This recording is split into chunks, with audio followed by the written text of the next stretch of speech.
Hello everyone, welcome to our channel মি নস্মিতা। আজ 10 তারিখ সোমবার। তো এখন যাচ্ছি ওর বন্ধুর ওয়াইফের স্বাদের অনুষ্ঠানে। তো এই যে এসে গেছি আমার ননদের বাড়ি।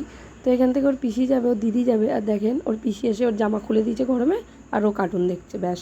আর এখানে দেখেন ওর ঘুম পেয়ে গেছিলো, ঘুমিয়েও পড়েছে। আসলে স্নান করিয়ে নিয়ে বেরিয়ে চলে এসেছি। তো আর এটা হলো ওর দাদাকে দেখেই ভয় পাচ্ছে, শুধু কেঁদে দিচ্ছে। তো চলেন এখন সবাই মিলে বেরোলাম, কাছেই দিদির বাড়ির, কটা বাড়ির পরেই।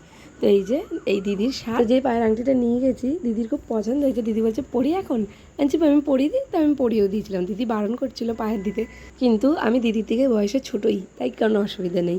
তো দিদির পা অনেক ফুলে গেছিলো। প্রেগনেন্সিতে এক একটা মেয়ের এক এক রকম সিমটম হয়। তো এই যে তারপরে সবাই ছবি টবি তুলছিল, আর মেয়ে দিদির কোলে খেলা করছে।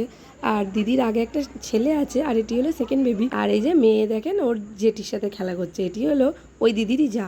তো দেখেন এখানে দিদি প্রদীপ তুলেছে, আর আমরা সবাই খুব খুশি।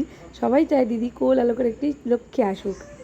আর এদিকে ওকে ওর দিদির কাছে রেখে আমরা খেতে বসেছিলাম। আর লাস্টের দিকে খুব চিৎকার শুরু করে দিয়েছিল, থাকবে না। তাই ওকে চাটনি পাঁপড় খাওয়াচ্ছিলাম। আর নেক্সট ভিডিও আসছে, তাড়াতাড়ি সাবস্ক্রাইব করে পাশে থাকবেন, আপনারাও ভালো থাকবেন।